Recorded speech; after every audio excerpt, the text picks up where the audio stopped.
all morning. The Fox 61 Morning News starts now. Right now at 6 o'clock, drought concerns continuing across Connecticut. Taking a look at its impact ahead. A new report shedding light on police use of force here in our state. And it's time to start thinking about back-to-school shopping. Some tips and tricks you can try to save some money and events that are happening near us. Good morning. Happy Friday. Thanks for starting yours off with us here at Fox 61 America Areas. And I'm Keith McGilvery. We set the back-to-school barbecue in Hartford's Frog Hollow neighborhood yesterday afternoon. I They were saw giving your out backpacks. pictures. There was great food. We want to know what's happening in your neighborhood too. Good Share stuff. 61 at fox61.com. Back to school. It's here. I can't Just believe about. it. I know. All right.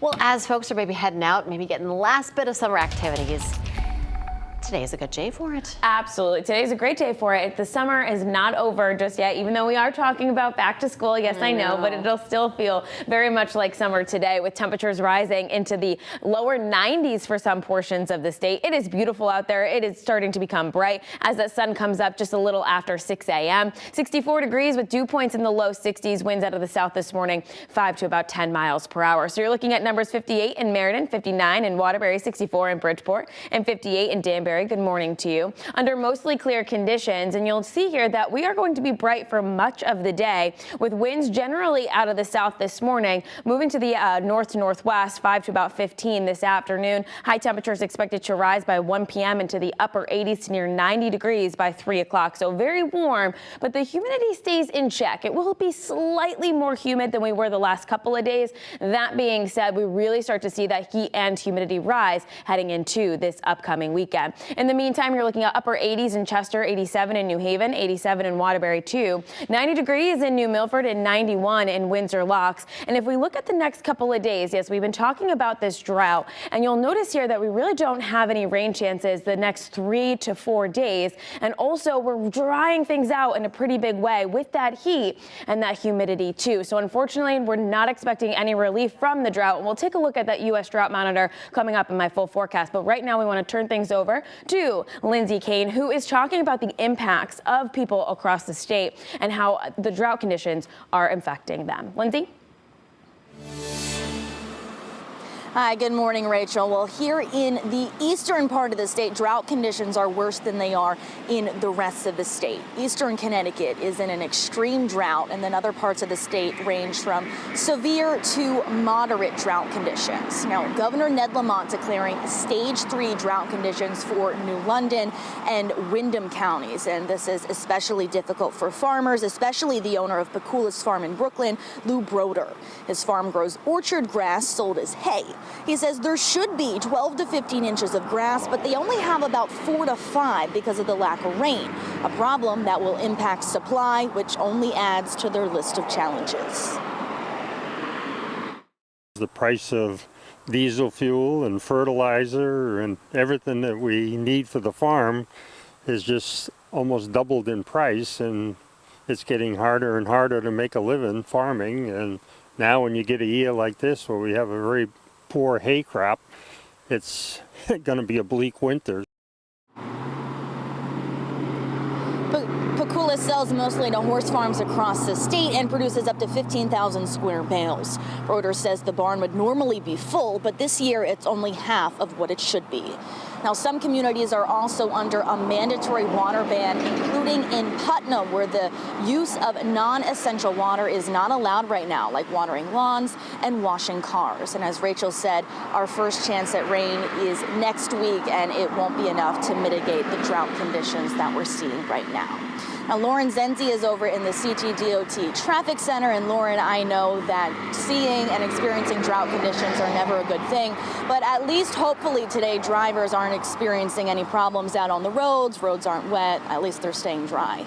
Yeah, as of right now, things are good. Luckily, when it's drier out, like you said, that's when we see less issues. When there's severe weather, like heavy rain or snow, that's when we see more accidents out on the road, flooding, things like that. But I think we could all say that we would like a little bit of rain in our forecast coming up. So we welcome any rainfall that heads our way. Here in the CTDOT Traffic Center, not a whole lot to get to here for our morning commute, but we do have one accident over on 291 westbound. This is a crash crash that has been here for a few hours. It is right at exit 5, which is Tallinn Turnpike, but around the rest of the state, as you can see by our Hartford drive times, now that construction has cleared, 91, 84 Route 2 in both directions, moving smoothly in and out of the capital city.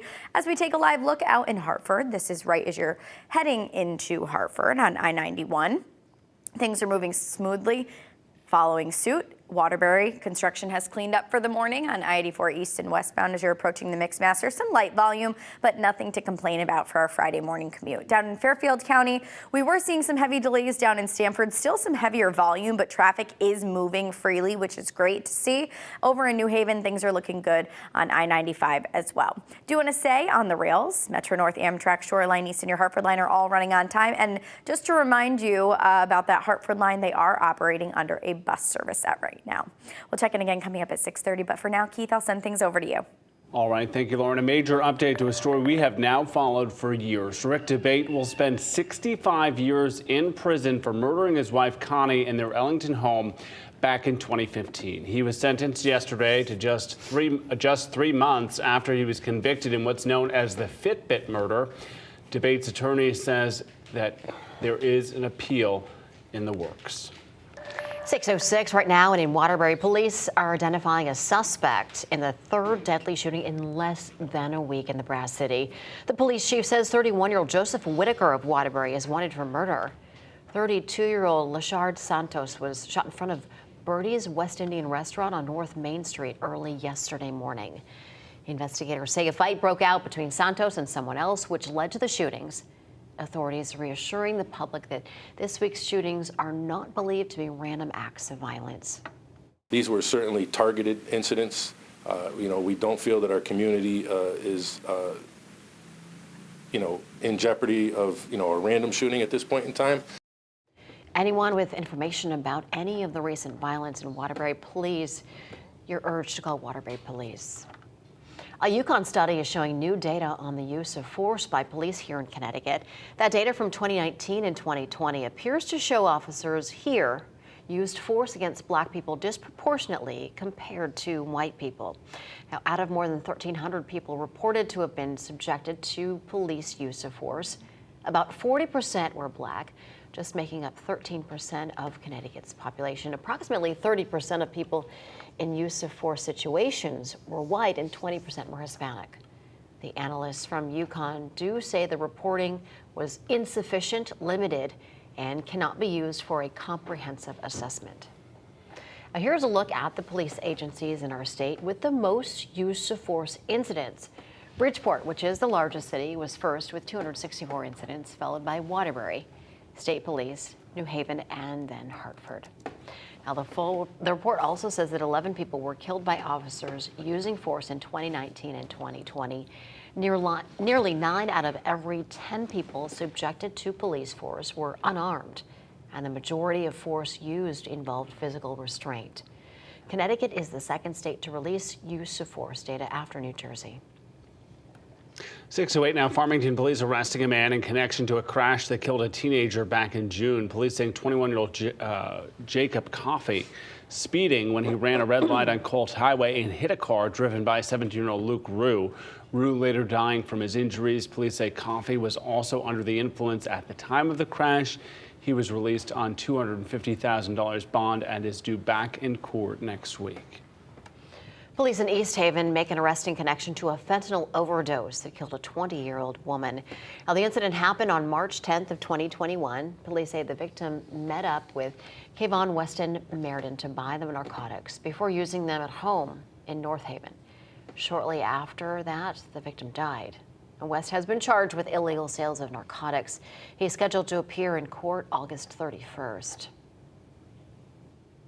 The Yukon football program is going to see some changes ahead of the new season. Indeed. So the university says defense coordinator Lou Spano is taking a leave of absence for personal reasons. Spano serving as Yukon's defensive coordinator since 2019 and was the interim head coach for the Huskies before Jim Mora came to town. Mora and Spanos worked together out at UCLA. Spanos was Mora's defensive coordinator in 2012 and 2013. No replacement named just yet.